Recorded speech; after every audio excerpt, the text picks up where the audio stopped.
आपल्या देशात होणाऱ्या प्रत्येक निवडणुका पारदर्शक आणि निष्पक्ष असाव्यात असं आपल्यातल्या प्रत्येकाला वाटतं, पण खरंच असं होतं का? राजकीय पक्षांना निवडणुका लढण्यासाठी लागणारा पैसा त्यांना कुठून आणि कशा प्रकारे मिळतो याबद्दल आपल्यापैकी किती जणांना माहिती आहे? तुम्हाला ऐकून धक्का बसेल, पण 2019च्या लोकसभा निवडणुकांमध्ये सेंटर फॉर मीडिया स्टडीज या संस्थेच्या एका रिपोर्टनुसार $8 बिलियन म्हणजे जवळपास 55,000 करोड रुपये खर्च केले गेले। ही रक्कम किती मोठी आहे याचा अंदाज तुम्हाला पुढच्या 2 उदाहरणांवरून येईल। जवळपास 18,000 करोड रुपयांमध्ये भारतातील आजवरचा सगळ्यात मोठा समुद्री ब्रिज म्हणजेच मुंबई ट्रान्स हार्बर लिंक बांधण्यात आला। याशिवाय आपल्या महाराष्ट्रातील अजून एक मोठा प्रकल्प म्हणजे मुंबई नागपूर समृद्धी महामार्ग, याचं टोटल बजेट होतं 55,000 करोड रुपये। मग आपल्याला प्रश्न पडतो की एवढ्या जास्त पैशांचा वापर निवडणुकांमध्ये कशासाठी केला जातो? तर या पैशांचा वापर मत खरेदी करण्यासाठी, मतदारांना वेगवेगळ्या गोष्टी देऊन त्यांचं मत प्रभावित करण्यासाठी, तर कधी दारू, चिकन, मटन याचा आमिष देऊन त्यांची मतं मिळवण्यासाठी या पैशांचा वापर केला जातो। अशा प्रकारे निवडणुकांमध्ये होणारा पैशांचा गैरवापर रोखण्यासाठी ADR म्हणजेच असोसिएशन फॉर डेमोक्रेटिक रिफॉर्म्स या संस्थेने सुप्रीम कोर्टामध्ये एक याचिका दाखल केली होती आणि याच याचिकेवर निकाल देताना सुप्रीम कोर्टाने इलेक्टोरल बॉन्डच्या साहाय्याने पॉलिटिकल पार्टीजनी पैसे जमा करण्याच्या पद्धतीला असंविधानिक असा करार दिला आहे।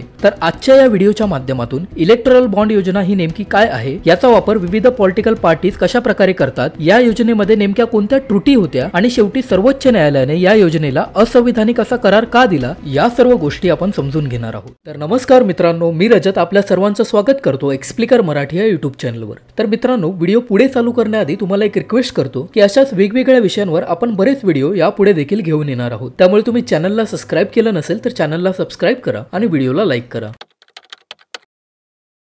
इलेक्टोरल बॉन्ड ही योजना 2017च्या अर्थसंकल्पात शासनाकडून सादर करण्यात आली। राजकीय पक्षांना केल्या गेलेल्या रोख रकमांच्या देणग्यांमध्ये पारदर्शकता वाढवणे आणि पैशांच्या मार्फत निवडणुकांमधून होणारं ब्लॅक मनीचं सर्क्युलेशन रोखणे ही या योजनेची प्रमुख उद्दिष्टे होती। तर या योजनेच्या लागू होण्याआधी विविध राजकीय पक्ष त्यांना निवडणुकांसाठी लागणारे पैसे अनेक देणग्यांमधून आपल्या हितचिंतकांकडून जमा करत होते। त्यामुळे या मार्गाने बऱ्याचदा ब्लॅक मनी सर्क्युलेशन देखील केलं जात असे। तर या समस्येवर तोडगा काढण्यासाठी इलेक्टोरल बॉन्ड ही योजना शासनाकडून आणली गेली। इलेक्टोरल बॉन्डच्या साहाय्याने आता भारतातील कोणतीही व्यक्ती किंवा कोणतीही कॉर्पोरेट कंपनी त्यांच्या आवडीच्या पॉलिटिकल पार्टीला देणगी म्हणून काही रक्कम देऊ शकत होती। हे electoral bond state bank of इंडियाच्या काही ठराविक शाखांमधून खरेदी करता येऊ शकत होते। याशिवाय 1,000, 10,000, 1 लाख, 10 लाख, 1 कोटी या ठराविक आकड्यांच्या माध्यमातून हे बॉन्ड जाहीर करण्याचे अधिकार भारत सरकारने SBI ला दिले होते। यामध्ये सगळ्यात महत्त्वाची गोष्ट अशी होती की इलेक्टोरल बॉन्ड खरेदी करणाऱ्या व्यक्तीचं किंवा एखाद्या कंपनी नाव गुपित ठेवण्याची तरतूद या योजनेमार्फत करण्यात आली होती।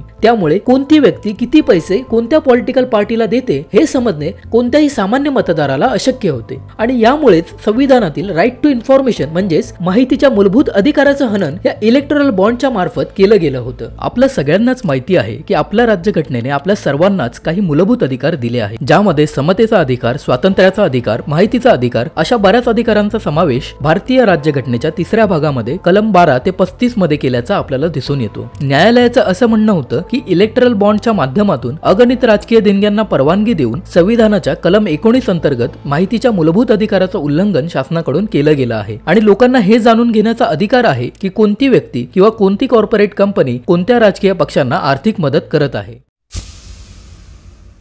हा मुद्दा समजण्यासाठी आपल्याला इलेक्टोरल बॉन्ड योजना लागू करण्याआधी काय प्रोसेस फॉलो केली जात होती ते समजून घ्यावं लागेल। बेसिकली या योजनेच्या आधी प्रत्येक राजकीय पक्षांना त्यांना आलेल्या 2,000 किंवा त्याहून अधिक राजकीय देणग्यांना सार्वजनिकरित्या उघड करावं लागत होतं। याशिवाय मोठ्या कंपन्यांच्या मार्फत राजकीय पक्षांना दिल्या जाणाऱ्या देणग्यांवरही काही प्रमाणात निर्बंध घालण्यात आले होते, जसं की कोणतीही कंपनी त्यांच्या गेल्या 3 वर्षाच्या सरासरी प्रॉफिटच्या 7.5% पर्यंतच रक्कम राजकीय पक्षांना देणगी म्हणून देऊ शकत होत्या। पण इलेक्टोरल बॉन्ड या कायद्याद्वारे यात महत्त्वाच्या दुरुस्त्या करण्यात आल्या आणि हे निर्बंध या कंपन्यांच्या राजकीय देणग्यांवरून काढून टाकण्यात आले। यामुळे आता कोणतीही कंपनी केवढीही रक्कम कोणत्याही राजकीय पक्षाला देऊ शकत होती। सर्वोच्च न्यायालयाने नमूद केलं की राजकीय पक्षांना आर्थिक मदत करण्यामागे 2 कारणे असतात, एक म्हणजे त्यांच्या प्रति समर्थन व्यक्त करणे आणि दुसरं म्हणजे या दिलेल्या मदतीच्या आधारे शासनाकडून आपल्याला हवं ते काम साध्य करून घेणे। या मोठ्या देणग्यांचा वापर करून मोठ्या कॉर्पोरेट कंपन्या